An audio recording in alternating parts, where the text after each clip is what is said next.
and welcome to Nemo Reviews. Today I am reviewing the book The Fault in Our Stars by John Green. I just want to start off by saying what can't be said about this book.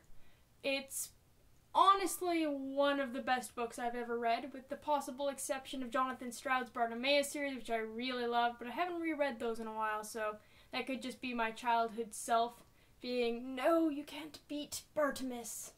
Also The Hobbit and his Dark Materials were exceptional, but the just context and the plot and basically everything cannot be compared between these two books.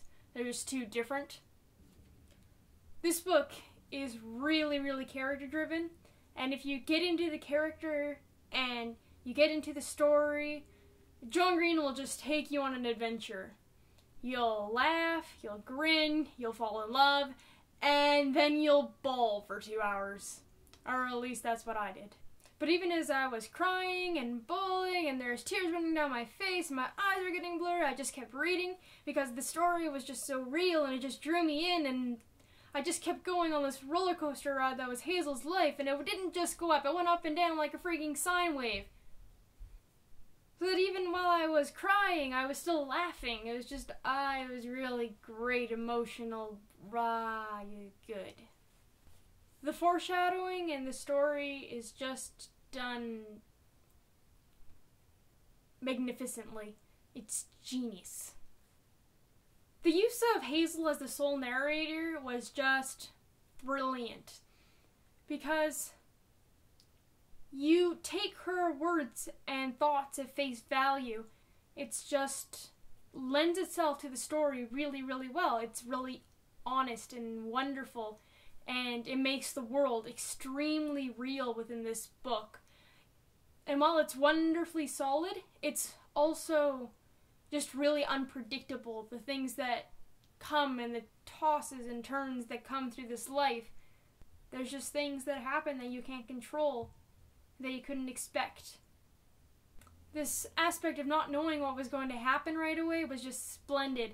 And John Green makes his characters work for everything. Every little advance in their story and in their ambitions they have to work for. And even if they give it everything they've got, sometimes they still doesn't pan out. It just doesn't. Because this story isn't fantasy or a fairy tale or a small child's novel.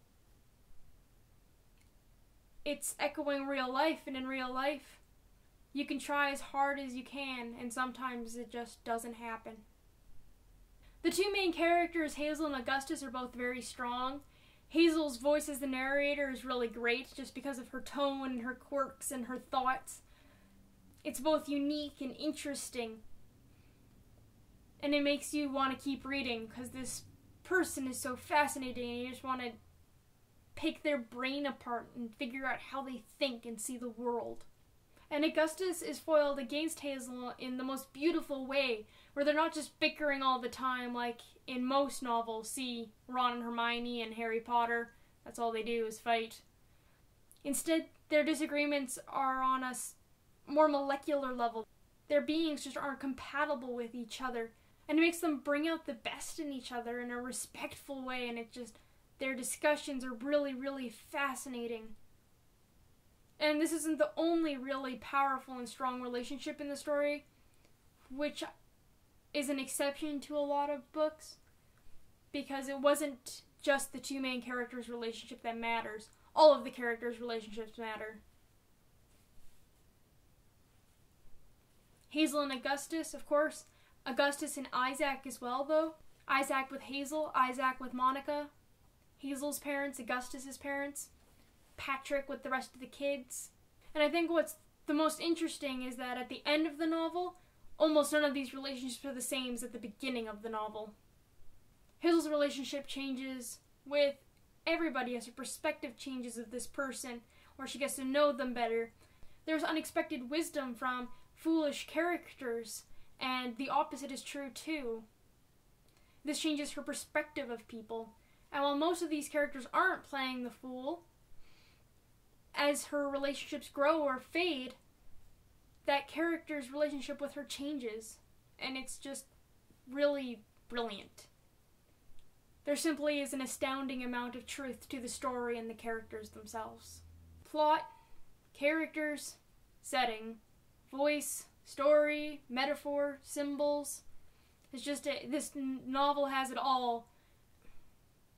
Maybe when I read the novel a second time, it'll be different, but at least through this first time reading through, I just thought it was perfect. Everything fit together like a puzzle piece. It was just really solid and well done. When I reviewed Perfect, I said something along the lines that since I liked it so much, it made sense that I suggest everybody read it, but then again that didn't make sense at the same time.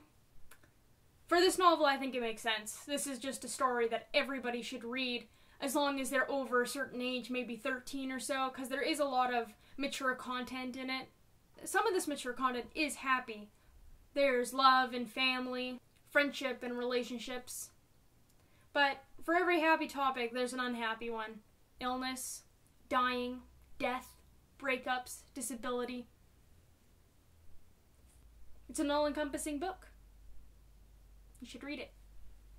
If you had a different opinion of the story, feel free to comment, or what would be really great is to put a video response so that we could just contrast and compare.